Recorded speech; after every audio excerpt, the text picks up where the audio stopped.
Good morning, everyone. I want to welcome you to the August 1st, 2021 meeting of the Fellowship of Spirit in Farmington, New Mexico. And we're very, very happy that you are here, whether you are in the sanctuary or whether you're on Zoom. It matters not to us. We love you anyway. So we're really glad that you're here. And we're just going to get started. It's 10 o'clock here in Farmington, wherever you are. It probably may be a different time, but it doesn't matter. Time is all everything is happening all simultaneously. That's what we were reading this morning in our Seth Speaks book. So glad that you're here. Hi, Susan. Hello, it's good to see you guys. Yeah, it's really good to be seen and to see you too. We're glad that you're here. All right. Jerry is out of here. I don't know of any announcements that we have other than 1 month from today, the first Sunday in September, we will be having a potluck. And we want everyone to come, to be back to something we did for years and years. And so hopefully sometime within this next month, you'll contact Jerry Allard and let her know that that you're going to show up and what you might be bringing. Okay, we're just trying to get an idea of who all is going to be there, and so we can organize the food properly. I don't know why we always leave it up to chance, and it all works out great every single time. I've never been to a failed potluck. Have you? I mean, one time I went. Yeah, I take that back. I went one time, and everybody brought chicken. There were no go-withs. It was all, everybody brought chicken. We had plenty of chicken, but we joked about that for a long time. So okay.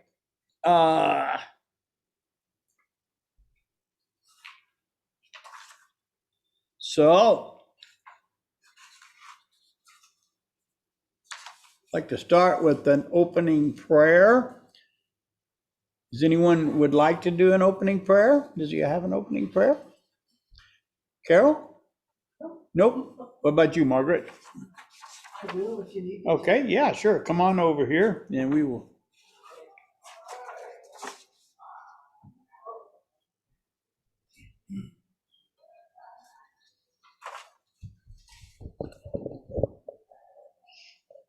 You don't need that to be close. I do, for me to hear, I do. Dear God, ever expanding, ever extending, unconditional love, thank you for being here with us today, being here with us in the congregation and being here with us in the congregation of Zoom. Thank you for your presence. Thank you for helping us to calm our minds and hearts so we can hear and understand what you would have us take away from today. In the spirit of Christ consciousness, amen. Thank you, Margaret. Thank you. Beautiful prayer to start a beautiful day from a beautiful lady. Thank you very, very much. And our statement of faith is as follows. You can follow if you have a program. It's in the program. Love produces a flow of energy that I now feel. I love others more than ever, and I feel privileged to be here.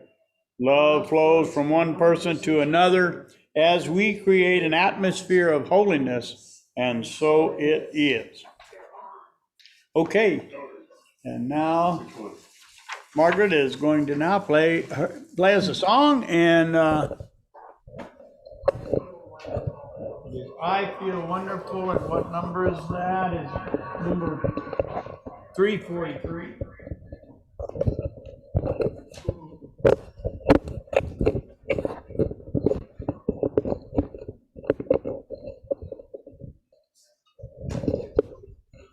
I lost my singer here. Yeah, what happened to our singer? Turn this off, we were starting to.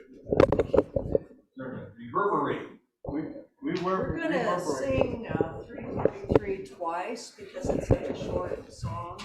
Okay, now I'm gonna put that up on the screen. I'm gonna play it through first. I need to put my lyrics in another set. Go ahead.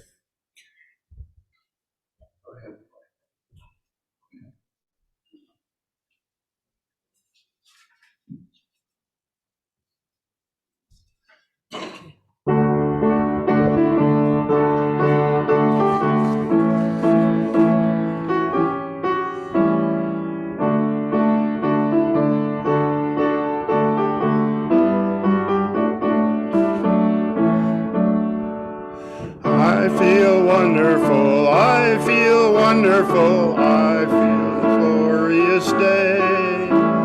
I feel wonderful, I feel wonderful, and I'm going to stay that way. You look wonderful, you look wonderful, this is a glorious day. You look wonderful, you look wonderful, and you are going to stay that way. I feel wonderful, I feel wonderful, for this is a glorious day. I feel wonderful, I feel wonderful, and I'm going to stay that way. You look wonderful, you look wonderful, for this is a glorious day. You look wonderful, you look wonderful, stay that way. Good job, Steve. All right, thank you, Marguerite. Steve, I believe you're getting better. Really? Yeah. What am I doing wrong? Thank you. Okay, and now it is time for our spiritual reading. And today, Jerry Lard is going to give us our you can tell them about the Forgiveness Day. Today is a very special day. Today is National Forgiveness Day, and it's the first Sunday in August every year, so it's on a different day, but it just happened to fall on the first this year, so I'm going to talk about it. The first Sunday in August is National Forgiveness Day, and since August 1st is the first Sunday in August, we'll start with it. A Course in Miracles tells us that forgiveness should be all time in our lives, not just one day in August. Forgiveness is the key to happiness. The unforgiving mind is full of fear. It does not question because it knows it is right, and offers no room for love to be itself. The teacher of forgiveness is the Holy Spirit. Think of someone you despise or merely try to overlook, and then close your eyes and try to see a little glimmer of light somewhere about this person you see in your mind. Ask the Holy Spirit to help you see this spark, and when you do see it, look at it and try to make it extend until it covers the entire person. Our ego is incapable of teaching us to forgive anyone, including ourselves. But since to give is to receive, salvation formula is simple. Recognize that everything you give to yourself. Through forgiveness, we recognize that we alone are the creator of our experiences. The game of Who Am I tells us that we are a child of God, and when we see our brothers in sinlessness, we see ourselves in the same light. Surrender all of your egoic plans for your salvation and accept the guidance of the Holy Spirit, which God has placed in your mind to bring you home.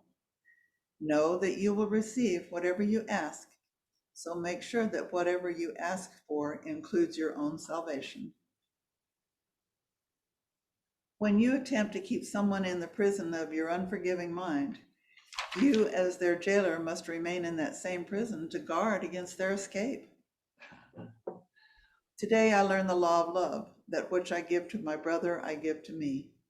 I let forgiveness rest upon all things. for thus forgiveness will be given to me. Thank you. Thank you. Thank you. It's always appropriate. I can always use the reminder to be forgiving. It's not my first nature. I have to work at it. So today we have an amazing speaker. I've been using the word exciting, but I've been trying to look for another one. So I'm using amazing today to describe our brother Mark, who is going to come to us with a message today. Reverend Mark Wolf is no stranger to Fellowship of Spirit and has been a guest speaker since 1995. His spiritual path has wound through Theosophy, Wicca, and several flavors of Christianity. He studied Kabbalah at the Karen Center in Atlanta and completed ministerial training with Religious Science International. In 1996, Reverend Mark was among the first ministers ordained by Fellowship of Spirit. He was later initiated as a disciple of the Yogananda in Los Angeles and founded the Inner Light Center in Durango. Since 2002, he has been a student of the Kabbalah Center and the Zohar. He is a Scottish Rite Freemason and currently studies with his son and daughter in Kentucky. Why don't you welcome Reverend Mark Wolf today.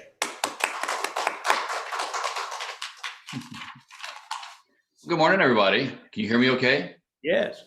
Okay. Good morning. You know, I am always happy to be here with you on a beautiful Sunday morning. And if we're together, it's a beautiful morning, right? And I'm also glad I was able to fill in for you. I think I understood that somebody else was actually scheduled to be the speaker this morning. But you know, when plans are changed unexpectedly, sometimes it's something we need to pay attention to. But sudden and unexpected change can often be a way that the light of God is trying to get our attention. Crazy thing is, as human beings, we love our routines. All right, our plans and our routines help us to feel more comfortable, and we get into that comfort zone. But the thing is, it's often, almost always actually, when we are jerked out of our comfort zone, that we're able to connect more easily to the Creator's light. Comfort zone will shut the light right down, and an interruption in our plans and schedules may be an angel of God sent to tell us to wake up and pay attention.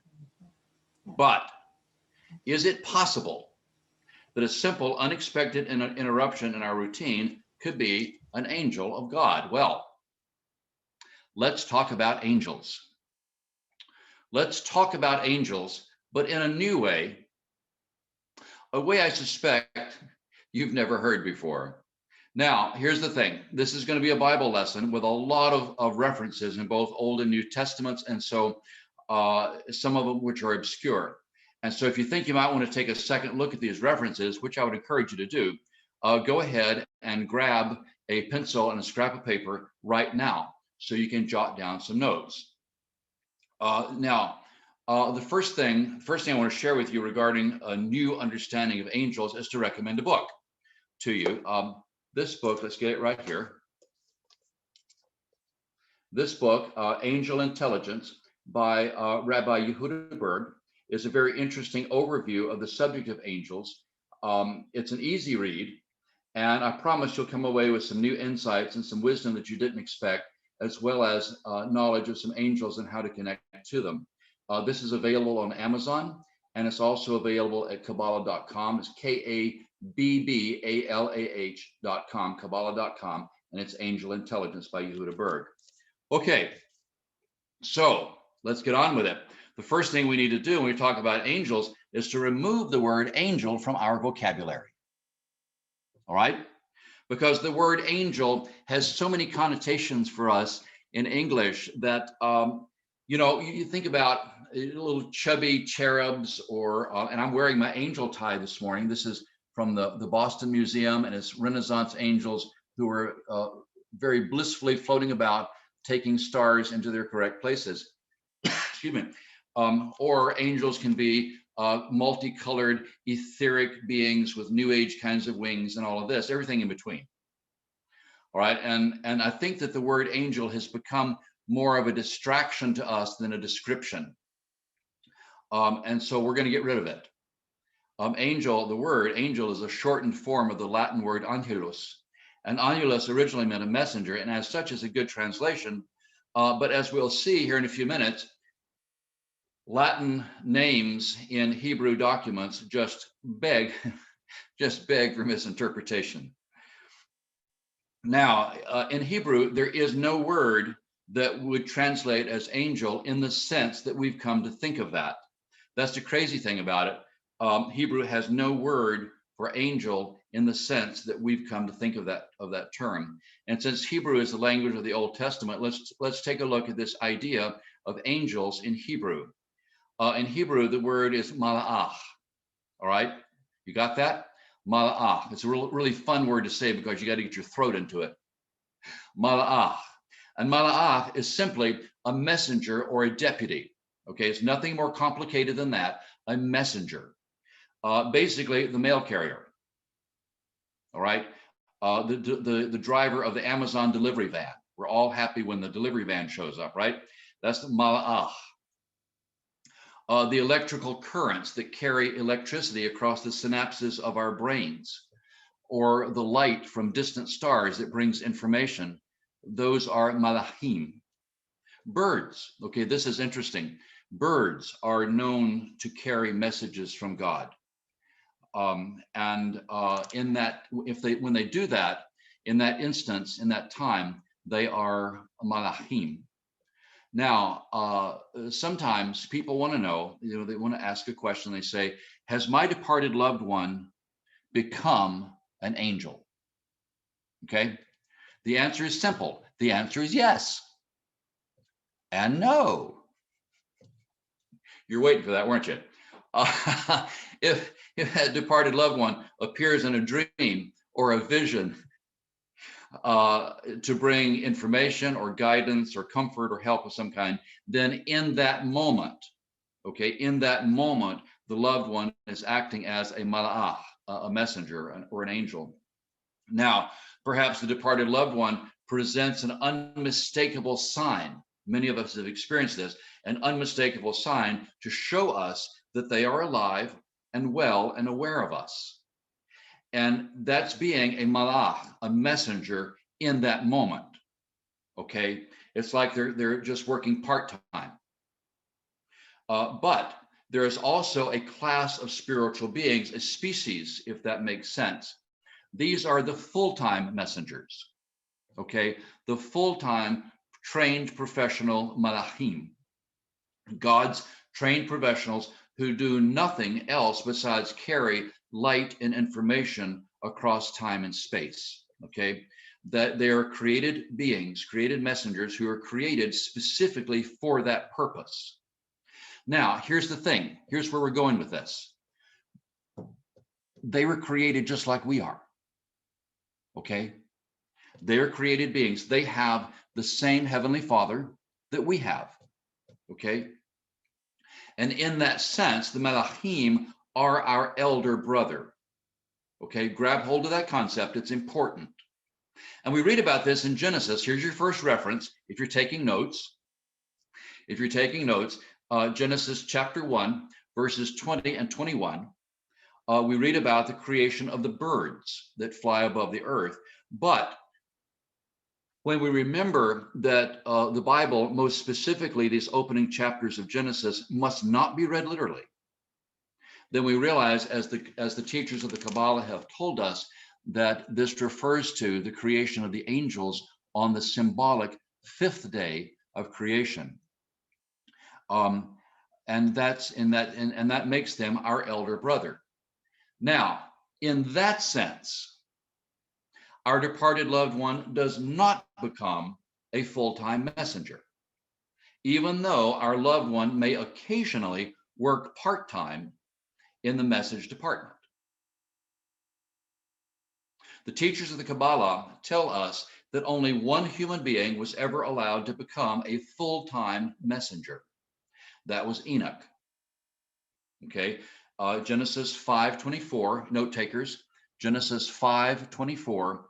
This is the same Enoch that we read about, who did not die, but stepped straight into the light of God and was hired as a full-time malach. And we know his name, but it is not pronounced. So anyway, it's these full-time messengers, these beings created by God as our elder brother, the Malachim that we're going to talk about this morning. The Malachim are the permanent messengers of God, but as we're going to find out here in a few minutes, their work involves more than simply driving the delivery van and the mail truck to deliver messages and information. So let's talk about this. Let's talk about some interesting and exciting information that is hidden in the stories of the Bible, and we're going to play a game. All right, we're gonna play a game of connect the dots. Remember playing connect the dots? You know, it's just a bunch of dots on the page, and you have to connect them and you draw a picture. So we're going to connect the dots here, and I'm going to show you a recurring theme in the Bible, a story that makes no sense, that is told again and again. And as many times as the story returns, it never makes sense. Okay? And so since it doesn't make sense, well, the Bible tells it again. Could it be that there is more information that's hidden there? All right, so let's talk about angels and go digging for treasure and connect the dots. Here's your first dot. All right, Genesis 25. Note takers. Genesis 25. It is the familiar story. If we were anybody raised in Sunday school knows the story of Jacob and his older twin Esau. And this is Genesis 25, starting in verse 29. All right, Esau is the elder brother. And to be the elder brother, it's important because that means that you have the elder brother gets the firstborn gets a very special light, very special blessings, and very special privileges and responsibilities. The firstborn gets the lion's share of the blessing, and then whatever is left is divided up. So this is a very important concept for us. So Jacob is the younger brother. And here's what it says. Okay, we're looking in Genesis 25:29. And Jacob boiled lentils. Okay, you know lentils are those little beans. Jacob boiled lentils, and Esau came from the field and was hungry. And Esau said to Jacob, "Please feed me from your red lentils, because I am so hungry I'm about to pass out." And Jacob said, "Well, okay, but today I want you to sell me your birthright as the elder son." And Esau said, "Who cares about a birthright if I'm about to die of hunger? Just take it." And Jacob said, "Swear. Swear I'm the older brother." And Esau said, "Okay, I swear you're the elder brother." And it makes no sense. All right, let's be honest. It makes no sense. I mean, why wasn't Jacob the elder brother to start with? I mean, this is God, right? So couldn't God have just made Jacob the firstborn to start with, and we wouldn't have to go through all of this stuff? But wait. All right, next dot. We're not done with Jacob and Esau. All right, note takers, Genesis 27. All right, starting in verse 1, note takers. It came to pass that when Isaac, remember Isaac was the father of Jacob and Esau. It came to pass when Isaac was old and his eyes were dim and he could not see, he called Esau his elder son. Okay, now why does it need to tell us that Esau is the elder son? Because we already know that. We don't need to be told that, but there it is. And he goes on, and Isaac says to Esau, "Behold, now I'm old. I do not know the day of my death. Now, please take your bow and arrows and go out into the field and get me some venison So while Esau is out hunting, Jacob makes a pot of mutton stew. Okay, now I have to tell you this. I have to tell you this. This is so funny. It's only funny if you live in Farmington. I was in downtown Farmington. It's been several years ago. It's down on Broadway, and there's this old pickup truck. You know, it's old. It's kind of beat up, kind of held together with duct tape and haywire. You know, the kind. And it's got its bumper sticker on the back. It says "Mutton Stew, breakfast of champions." This is only funny if you live in Farmington. But anyway, Jacob makes a pot of mutton stew and takes it to his father Isaac. Breakfast of champions. So verse 24, Isaac says to Jacob, "Are you my elder son?" And Jacob says, "Well, yes, I am." And with that, Isaac eats the mutton stew and gives to Jacob the blessing that is supposed to go to the firstborn. All right. And part of Isaac's blessing says, "You will be the Lord over your brethren." Just gives me a chill to hear that. You will be the Lord over your brethren. Now, here's the thing. There's so much wisdom here. There's so much packed into this. We could study this for Sunday after Sunday for years and still pull out information. But this morning, we're going to move on to the next dot as we talk about angels. But already we have two instances in which the younger brother has taken the place of the elder. And now it gets weird. I mean, seriously weird. Genesis 38, note takers. Genesis 38, we move forward to a very strange story of Judah, who is one of the sons of Jacob. In Genesis 38, we read about Tamar. Tamar was the daughter-in-law of Judah.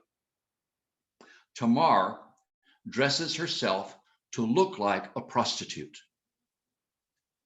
And Judah sees her, but he doesn't recognize her as being his daughter-in-law because she has a veil over her face. And so Judah promises to pay her with a young goat. I mean, everybody needs a young goat, right? So Judah promises to pay her with a young goat and has sex with her. And of course, she becomes pregnant and with twins. Now here's the crazy part, okay? Here's the crazy part. In the process of childbirth, one twin reaches out his hand. And the midwife recognizes that since that child was the first one to touch the air, that's the firstborn. So she just happens to have a red string. I mean, everybody has a red string handy. She just happens to have a red string, ties it around his wrist, and he withdraws his hand. Then the twins change places in the birth canal so that the second child is born first. Then the child with the red string. Okay, I told you it was weird. Okay. So once again, the younger son takes the place of the elder. You start to see a pattern. But wait, there's more. Okay, next dot. All right, next dot. Genesis 48, note takers. Genesis 48 begins the lengthy story of the death of Jacob.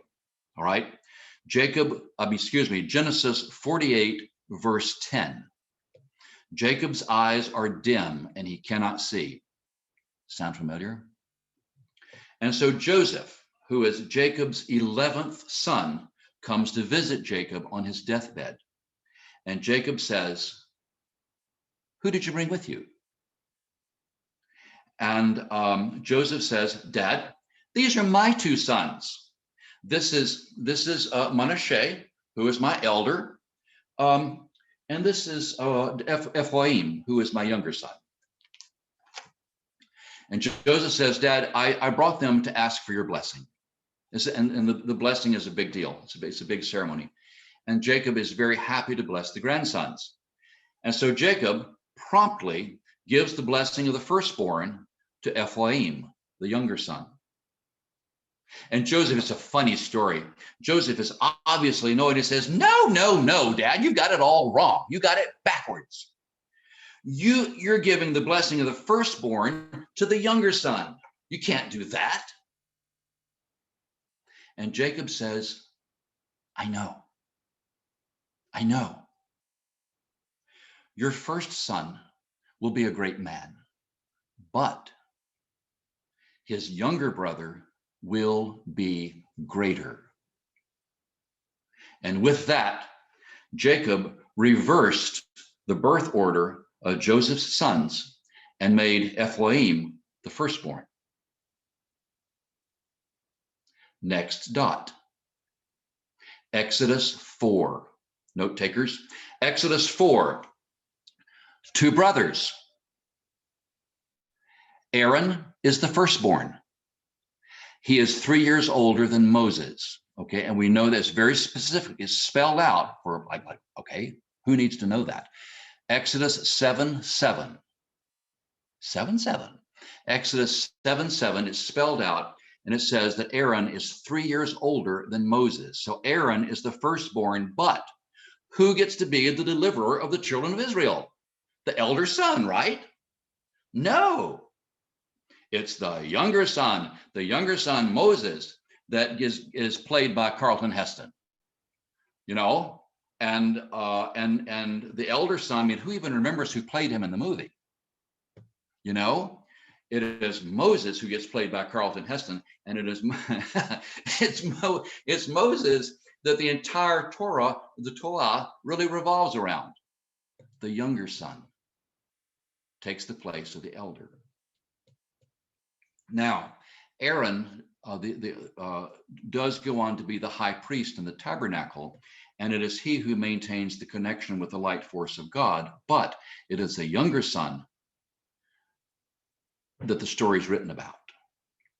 So we're going to fast forward. Rabbi from Nazareth.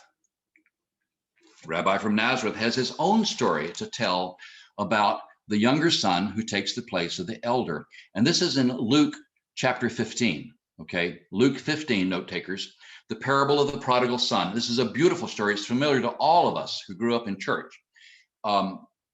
It's a beautiful story of love and forgiveness, and it has many layers of meaning, and the story of the prodigal son has endless applications. But again, there are 2 sons. And the younger son, you know, I was the youngest son of 3. And this sounds so much like me. The younger son says, Dad, I want my inheritance now. I want it now. And so the younger son takes his money and he goes out into the world. And there he enjoys expensive parties and all the best friends money can buy. You know, there's Joe Walsh. Remember Joe Walsh?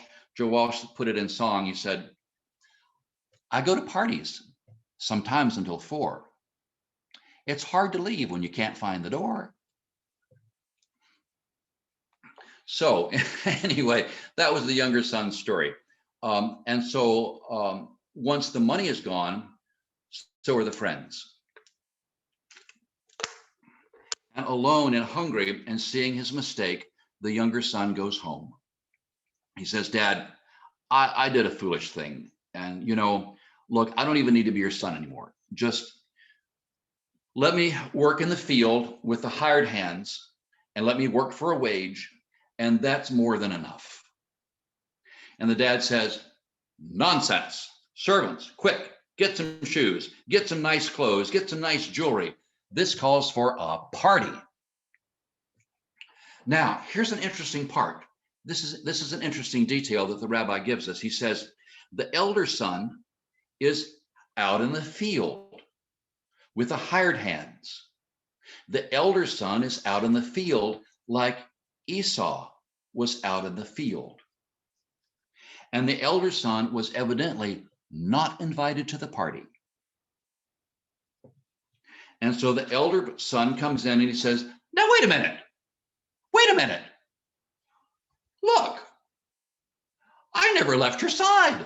I've done everything you said all these years. I never gave you a minute's worth of trouble. I never got a party. And the dad says, I know. You never left my side, and that's why everything I have is already yours. But your younger brother was dead. Now he's home. And the younger brother is once ahead, preferred ahead of the elder. Now, let's ask a question, okay? Let's ask a question. The younger son, was he dead? No, no. He was busy having expensive parties and purchasing friends. And it sounds a lot like Genesis 3. If you eat the fruit of the tree of knowledge, you will surely die. And the serpent says, you won't surely die. They ate the fruit and they didn't die. And the younger son was dead, and yet he was not. Now, also the elder brother sounds jealous, okay? Praising himself, says, I never left your side. I always did everything you said. And that's the whole thing. So now listen, I want to show you where we've been headed with all this. We've got our dots, and it's time to connect them. Okay, it's time to connect them. It's time to spell it out. There is a hidden meaning here. The angels, the malachim, are the elder brother. Humanity, you and me, humanity, we are the younger brother. The blessing, the privileges, the light, traditionally reserved for the elder brother, has been given to us instead. Okay, let that sink in for a second. Grab hold of that. The light and the blessings, the privileges, traditionally that went to the firstborn, have been given to us, the younger son. Psalm 8. All right, let's listen. Psalm 8, note takers. Psalm 8, and starting in verse 4, we're going to take a look at this, and when you think about this, a whole new level of meaning presents itself. Psalm 8 asks a question: what is man that thou art mindful of him, and the sons of man that thou visitest them? Now the answer: thou hast made him a little lower than the angels, and crowned him with honor and glory. Thou madest him to have dominion over the works of thy hand. Thou hast put all things under his feet. Now, who's crowned with honor and glory? We are. The younger brother, the younger son, we are crowned with honor and glory. Who has dominion over all things? We do, the younger brother. The malachim, the angels, are the elder brother, but they are here to serve us. The angels are our servants. The angels are ours to command with love.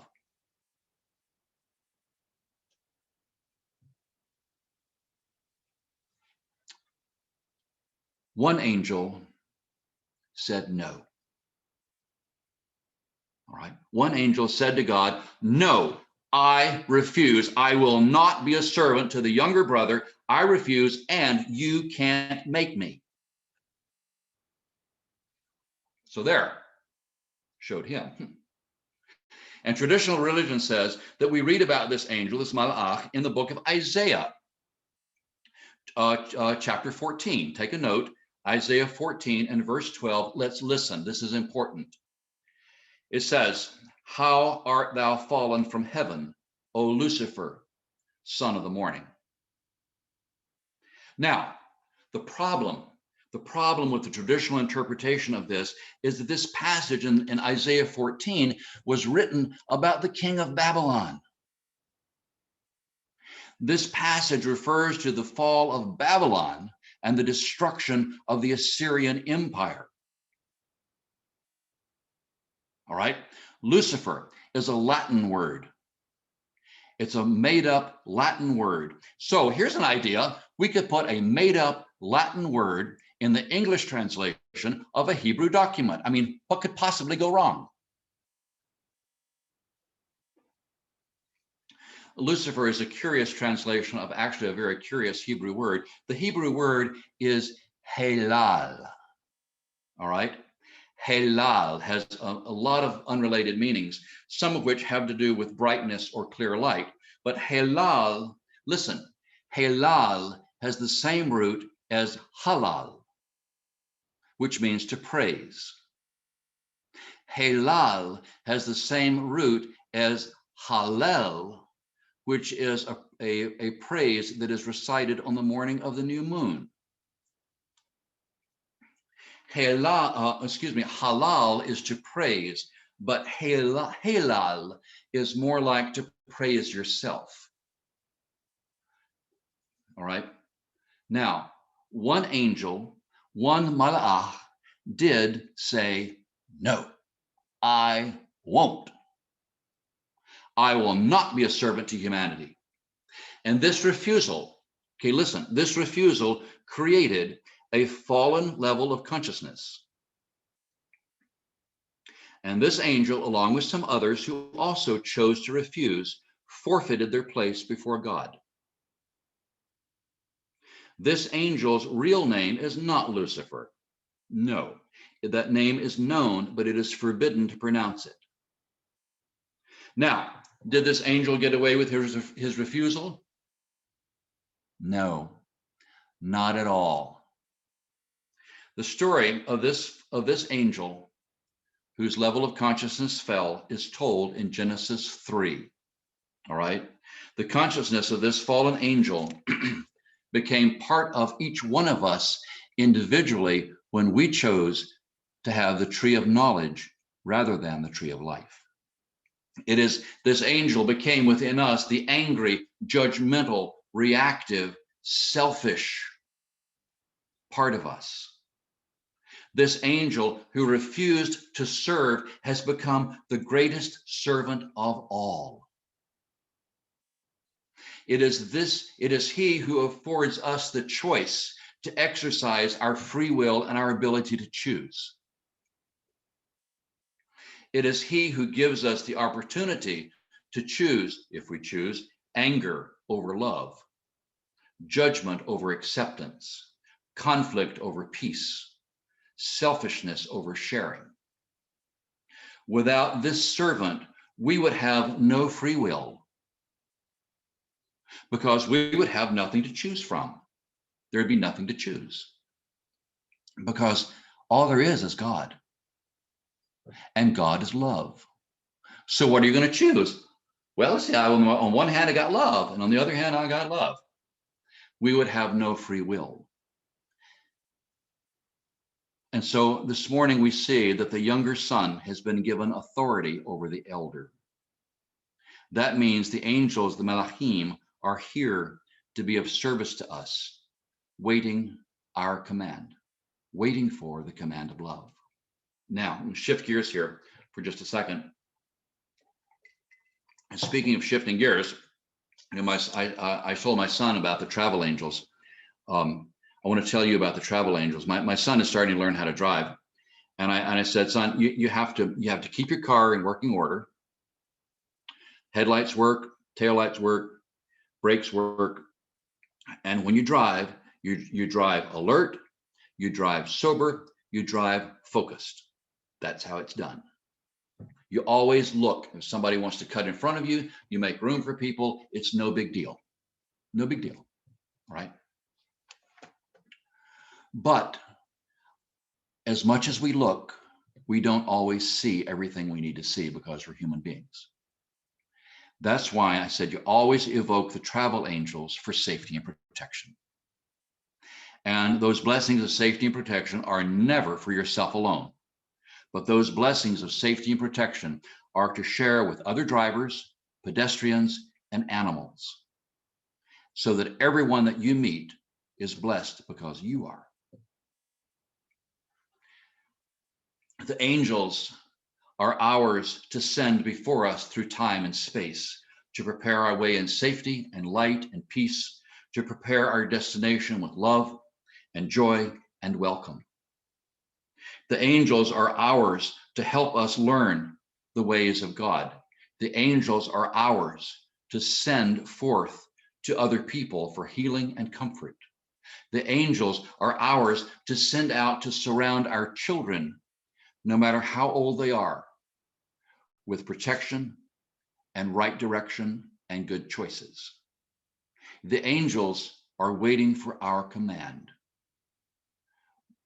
We are the younger brother, and we are given authority over the elder.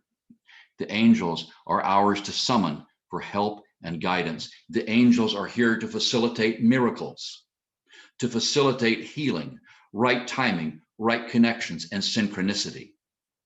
The angels are waiting for us to call on them and give them direction. This is the authority that's given to us, the authority that is our birthright, which has been conferred upon the younger son. It is ours to use to bless one another and to bless the world. El na rifana la. And that is an amazing and wonderful thing.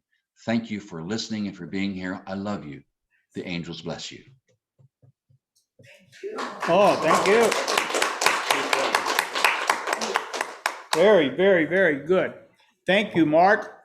Welcome. Now, does someone have anything that they would like to talk to Mark about? Bill is coming to the microphone. Bill Clark. Uh-oh. This is a interesting, because I enjoy that there is one truth, but it comes in many, many different ways. Yes. And so your talk today reminds me of a book I was reading or listening to on a tape yesterday, Spirit Hacking by Shaman Derek. And he spoke about that the ego is spirits of the underworld, and that you have these, we have this little constant voice in our head telling us we're not good enough, you're not right, blah, blah, blah, and everything else. And so I relate that back to your story about Lucifer, Yes. saying no, falling down, becoming a spirit of the underworld, and is propagated through that in our ego. Yes. It's our job to reach to those spirits in the underworld and bring them to the light. And the other part that I really liked about your story is we get the inheritance of returning to heaven, to returning to the fountainhead to be with God. And that's the younger son in all of your connect the dots got the inheritance. Yes. And so it's there for us. The angels already have it. They already have it. And the ones that don't, that chose to go below and not have it, well, we need to help them. So Yes. very, very, very good talk. Thank you. I enjoyed it. Thank you, Bill. Thank you, Bill. Thank you for sharing that. All right. Anyone else?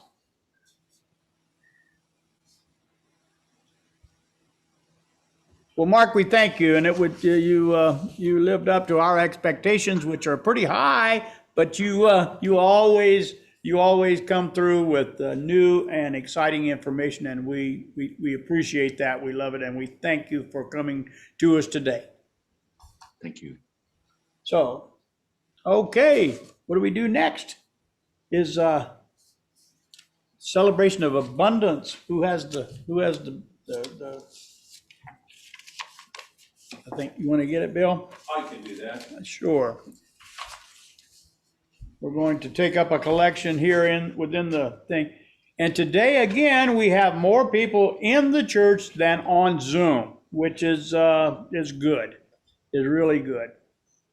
This is what we say with our celebration of abundance. Divine love flowing through me blesses and multiplies all that I have, all that I give, and all that I receive through infinity. I am prosperous. Thank you, Bill. If you're not present, you can mail an offering to 2009 East 13th Street, Farmington, New Mexico, 87401, and we will receive it.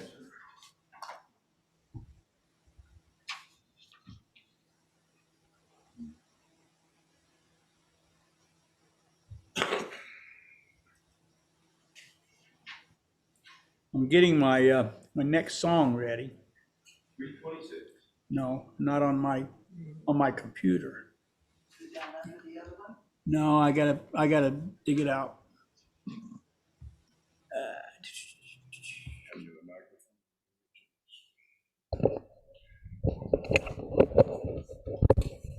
Hold on a second. I had the other one already.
Yeah.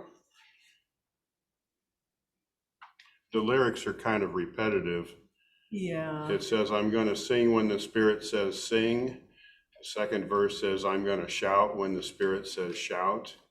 Third one says, I'm going to pray when the Spirit says pray. And the fourth one says, I'm going to work when the Spirit says work. So any words will work.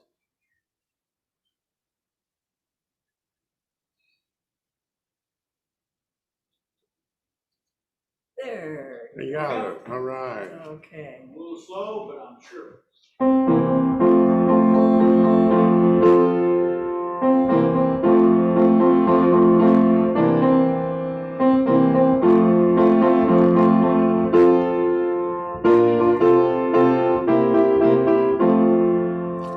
I'm gonna sing when the Spirit says sing. I'm gonna sing when the Spirit says sing. I'm gonna sing when the Spirit says sing, and obey the Spirit of the Lord. I'm gonna shout when the Spirit says shout. I'm gonna shout when the Spirit says shout. I'm gonna shout when the Spirit says shout, and obey the Spirit of the Lord. I'm gonna pray when the Spirit says pray. I'm gonna pray when the Spirit says pray. I'm gonna pray when the Spirit says pray, and obey the Spirit of the Lord. I'm gonna work when the Spirit says work. I'm gonna work when the Spirit says work. I'm gonna work when the Spirit says work, and obey the Spirit of the Lord.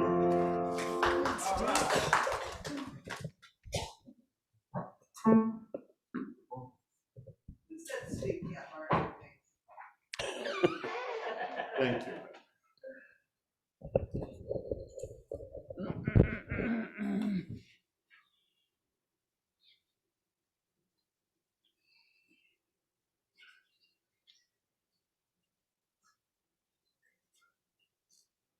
All right. Well, that brings us to our announcements. Jerry, do you have any announcements other than, I already made the announcement when you were gone about our potluck a month from today on the first Sunday of September. And ask everyone that to let us know if you're going to be showing up and what you're going to bring. It'll help us to plan, and it'll just make it a more successful, more efficient thing. You bet. We're scheduled for a board meeting next Sunday. Do you want to have one or not? Yes. Okay, so next Sunday, we will have our board meeting after the regular meeting next Sunday. No, next Sunday, not a month from now. So Potlucks in a month. potlucks in a month, board meeting next week. Okay? We thank you, Mark. Mark, I'm going to ask you to give us our benediction for today. Would you do that? Sure, whatever you need. You ready? I'm ready. Are you guys All right. ready? We're all ready. We're all ready. Okay. This day, we give thanks for connection to the Creator's light. This day, we give thanks for the opportunity to share that light with one another and to support one another in connecting to that light more fully than ever before. This day, we give thanks to connect to the angels, and we call the angels of light to us and command those angels to go forth before us through time and space to prepare our way in safety and protection and joy, to prepare each destination with love and welcome. We command the angels to go forth for protection and synchronicity, right meetings, and to facilitate healing and miracles and connection to the light. Thank you, Father, Mother, God, for giving us such an astonishing blessing. It is amazing. Thank you. We are humbled in this authority. This and more, a witness to the light and in service to the world. Amen. Amen. So thank you, Mark. Want to remind everyone that we have Course in Miracles on Wednesday night at 6 o'clock, and we have Power of 8 on Thursday night at 6:30. And we welcome each and every one of you to come and join us in those efforts. So thank you very much. Elizabeth doing Kundalini yoga on Monday also? Some Mondays, I'm not sure when. So I don't know that it's every Monday, but it's, Anyway, if you want to do Kundalini yoga, they are meeting here again on some Mondays. And what's her name? Elizabeth Lay is leading that again. So, and the drum group meets here on some Saturdays, I believe.